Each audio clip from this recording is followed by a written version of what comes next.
Sponsored by PhD, MPhil किसी भी विषय में डिप्लोमा के अनेक अवसर है RKTF यूनिवर्सिटी में.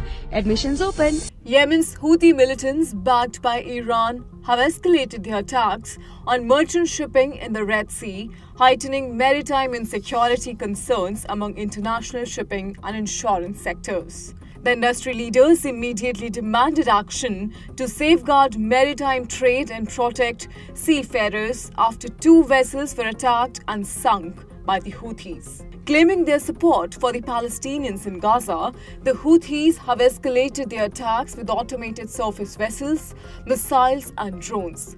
These attacks have resulted in over 70 incidents, including the seizure of 1 vessel and its crew, and the deaths of at least 3 seafarers.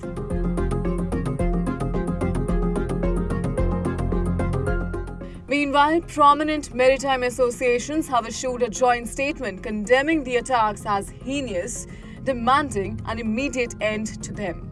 The associations have called on powerful countries in the area to step in and protect the lives of defenseless sailors. Meanwhile, acting in their defense, several international naval forces have been deployed. However, the effectiveness of these actions remains unclear.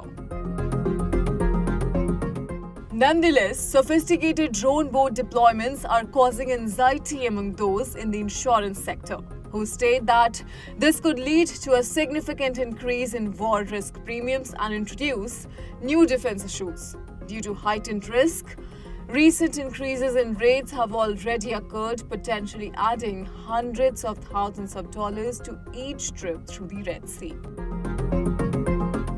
As tensions escalate, the international community must take immediate and decisive action to safeguard major global trade routes. The sinking of the ships soberly reminds the growing risks associated with maritime trade in the vicinity.